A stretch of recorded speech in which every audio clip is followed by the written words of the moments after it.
লোকের ব্যাগটা অনেক দিবে, বাট কিছু করার নাই। এখন দেখালাম এই, এখন বাচ্চাদের নিয়ে ঘুমাতে যাব, আর পারছি না।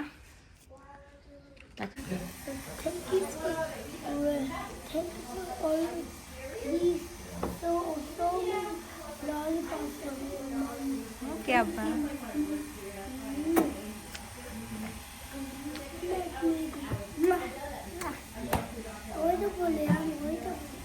হে এভরিওয়ান, আসসালামু আলাইকুম, welcome to Anjuman USA blogs. আশা করছি আপনারা সবাই ভালো আছেন। আলহামদুলিল্লাহ, আল্লাহর রহমতে আমরাও ভালো আছি। আমরা গত ব্লগে যে আমি আপনাদেরকে বললাম যে আরহামের চুল কাটাতে এসেছিলাম, কিন্তু ওর বাবার কারণে পাই নাই। মানে বাবার কারণে পাই নাই বলতে, ও চিৎকার করছে, কান্না শুরু করছে। ওর বাবা ওইটা দেখে বলছে থাক, আর চুল কাটার দরকার নেই। তো ওই কারণে গতকালকে আর কাটি নাই।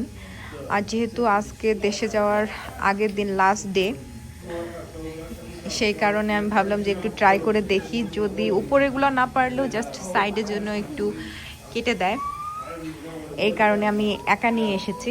আলিশার বাবাও এসেছে। আলিশা এবং আলিশার বাবা গাড়িতে ওকে অন্য জায়গায় যেতে বললাম, ওর 2-1 কাজ আছে, ওইটা কমপ্লিট করার জন্য। যেখানে থাকলে আজকেও আমি পারবো না। বাসায় আজকে অনেক কাজ করেছি, কারণ দেশে যাওয়ার আগে তো বাসার অনেক কাজ থাকে, প্লাস লাগেজ গোছানো, সব কিছু মিলিয়ে এখন প্রায় 5:30 মতো বাজে। এদেরকে চুল কাটাবো, দেন আমার নেলস করার ইচ্ছা, দেখি, জানি না কতদূর কি করতে পারবো। ওইটা করে আমরা বাসায় চলে যাব ইনশাল্লাহ। আগামীকালকে আমাদের ফ্লাইট। সবাই আমাদের জন্য দোয়া করবেন। কিন্তু এখান থেকে আজকে ব্লগটি শুরু করছি, কতদূর কি করতে পারবো বাকি সময়টুকু, কারণ সারাদিন তো চলেই গেল। বাসায় যা কিছু করি আপনাদের সাথে শেয়ার করব। Let's get started. হ্যাঁ, লোকের ব্যাগটা অনেক কাচু আছে।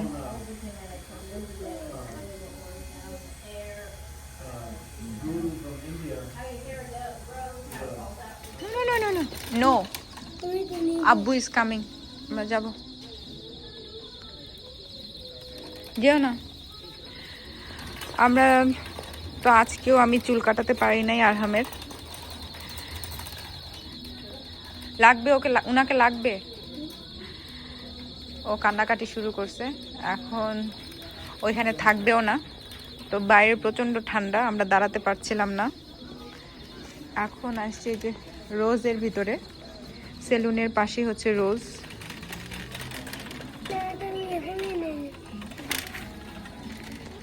আলিশার বাবা আলিশাকে নিয়ে আসতেছে।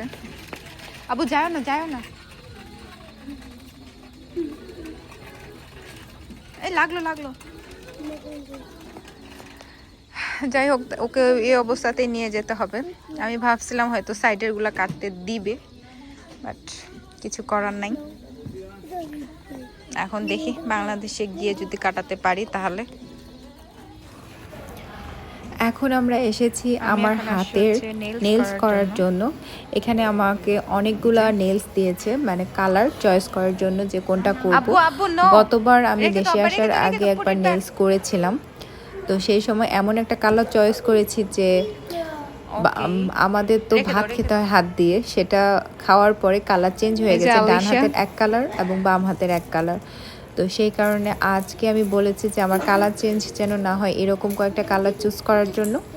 তো ওরা আমাকে কয়েকটা কালার এখানে দিয়েছে, সেখান থেকে আমি একটা নিউট্রাল কালার পিক করেছি। সেটা আমি কিছুক্ষণ পরে আপনাদের সাথে শেয়ার করছি।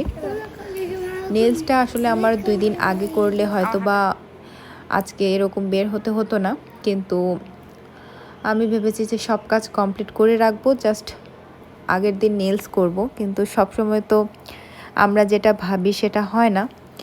তো আমার ক্ষেত্রেও আজকে সেম হয়েছে। আমাদের কিন্তু বাসায় পুরোপুরি কাজ কমপ্লিট হয় না, শেষ মিনিটে আমাদের লাগেজগুলো আবার একটু ওয়েট মাপতে হবে, যেহেতু এয়ারপোর্টে গিয়ে ওয়েটটা বেশি ওরা লক্ষ্য করে। তো এই কারণে ওয়েটটা আমরা বাসা থেকেই পুরোপুরি কমপ্লিট করে যাওয়ার চেষ্টা করেছি এইবার। তো ওই কারণে আবার দিতে হবে, প্লাস ঘর ক্লিন করতে হবে। তো সব কিছু মিলে আজকে একটু চাপেরই হয়ে গিয়েছে। এখানে আরহাম হচ্ছে এখানে প্রচুর দুষ্টামি করেছে। বাচ্চাদের উপরও আসলে প্রেশার পড়ে, কারণ আমরা সারাদিন এই কয়েকটা দিন ধরে সারাদিন বাইরে, তারপরে আবার ঘরে এসে রান্নাবান্না, ঘর গোছানো, প্লাস লাগেজ গোছানো, আবার পরের দিন বাইরে যাওয়া, সব কিছু মিলিয়ে অনেক প্রেশার পড়ে গেছে। তো এই কারণে ওরাও খুব টায়ার্ড। তো আমরা এখান থেকে একটু বেস্ট বাইয়ে যাব, একটা ফোনের স্ক্রিন প্রোটেক্ট লাগাইতে দিয়ে এসেছি ওখানে, ওইটা পিক করব। দেন আজকের মতো মানে মোটামুটি ডান আমাদের কাজকর্ম। বাসায় গিয়ে জাস্ট লাগেজগুলো কমপ্লিট করতে হবে। আমার দেশে যাওয়ার এই আগ মুহূর্তের ব্লগগুলো আপনাদের কেমন লাগছে অবশ্যই কমেন্টে জানাতে পারেন। আর এখানে আলিশার বাবা ওর হাতে একটু ক্লিন করে নিয়েছে, সেটাই ও দেখাচ্ছিল।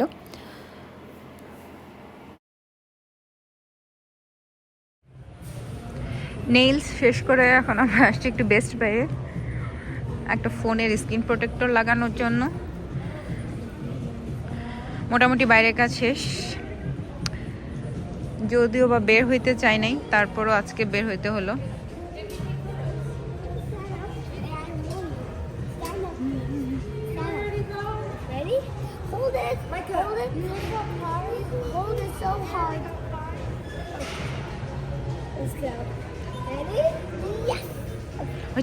ব্যথা পাবে। কোথায় পড়ে যাবা? পড়ে যাবা। Maybe sit down. Maybe sit down. আস্তে আস্তে নামা যাবে না, ওকে বলো নামা যাবে না। আসলে যাওয়ার দিনের কাজ মনে হয় একটা ছেড়ে একটাতে হাত দিই, একটা ছেড়ে একটাতে হাত দিই, এরকম অবস্থা।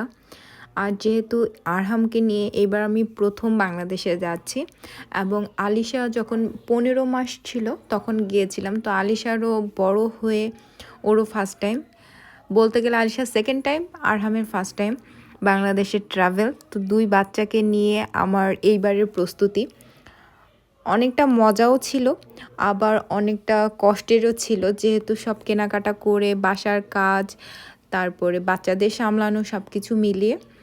তারপরও আমি আপনাদেরকে দেখাচ্ছি যে বাসায় এসে আমার অবস্থাটা কি হয়েছে। এই যে সব কিছু, এখানে ক্যান্ডি, চিপস নিচে পড়ে আছে, এই পাশে অনেক ম্যাশ হয়ে আছে জিনিসপত্র, কাগজের ট্যাগ, ব্যাগ কিনেছি কিছু, সেগুলোর ভেতরে যেসব কাগজপত্র থাকে সেগুলো। তো লাগেজ তো আজকে রাতে আমাদের সব কমপ্লিট করতে হবে। তার আগে আপনাদেরকে একটু দেখিয়ে দিচ্ছি যে আসলে আমার অবস্থাটা, লাগেজের অবস্থাগুলো কি।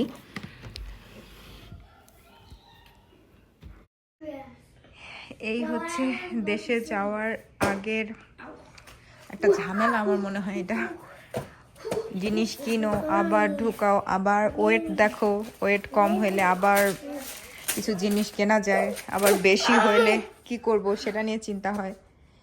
এই হচ্ছে কাহিনী। এখন বাজে রাত অলমোস্ট 12টা। তো এখন বাচ্চাদের এখন বেডে দিব, দেন আমি পুরো লাগেজ অলমোস্ট শর্ট আউট করে পুরো বাসা আমি ক্লিন করেছি ওই দিন ভোর 5টা পর্যন্ত। 5টার দিক ঘুমাতে গিয়ে 8টার দিক আমি উঠে পড়েছি। 3 ঘন্টা ঘুমিয়ে আমি দেশে যাওয়ার জন্য রওনা দিয়েছি। সেই ব্লগ আসছে নেক্সট ডে। আজকের এই ব্লগটা আপনাদের কেমন লাগলো অবশ্যই কমেন্টে জানাবেন। নেক্সট কোনো ব্লগে আবার কথা হবে। আমার এবং আমার পরিবারের জন্য দোয়া করবেন প্লিজ। আজ এ পর্যন্তই, আল্লাহ হাফেজ।